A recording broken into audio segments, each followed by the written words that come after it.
Bonjour les enfants. Aujourd'hui, nous retrouvons notre amie Nathalie. Elle a appris une grande leçon sur le travail d'équipe et elle est prête pour la suite. Nathalie admire sa tour de bloc. Elle se sent fière et comprend enfin que les conseils de sa maman étaient la clé de sa réussite. Soudain, une délicieuse odeur s'échappe de la cuisine. Sa maman prépare quelque chose de spécial. Nathalie court la rejoindre, pleine d'énergie et de curiosité.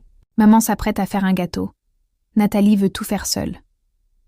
« Je peux le faire, maman !» s'exclame-t-elle en essayant d'attraper le grand saladier. Mais alors qu'elle lutte avec le sac de farine, Nathalie s'arrête. Elle se souvient de sa tour qui tombait quand elle n'écoutait pas. Elle regarde sa maman et demande doucement « Peux-tu me montrer comment mesurer la farine exactement ? Je veux que notre gâteau soit parfait. » Ensemble, elles pèsent les ingrédients. Nathalie écoute chaque instruction avec attention. Elle apprend que la précision est une forme de patience. Le gâteau est au four.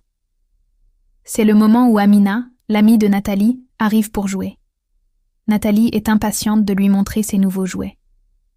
Au début, Amina veut construire une maison, mais elle ne sait pas par où commencer. Nathalie se souvient de la leçon de sa maman. Écouter et accepter l'aide des autres n'est pas un signe de faiblesse. C'est le secret pour devenir plus fort et plus sage chaque jour. Nathalie partage ses blocs et explique à Amina « Regarde, si on construit une base solide et qu'on s'écoute, notre maison ne tombera jamais. » Amina est impressionnée par la sagesse de son amie. Nathalie se sent heureuse de transmettre ce qu'elle a appris. Elle grandit vraiment. Le gâteau est prêt.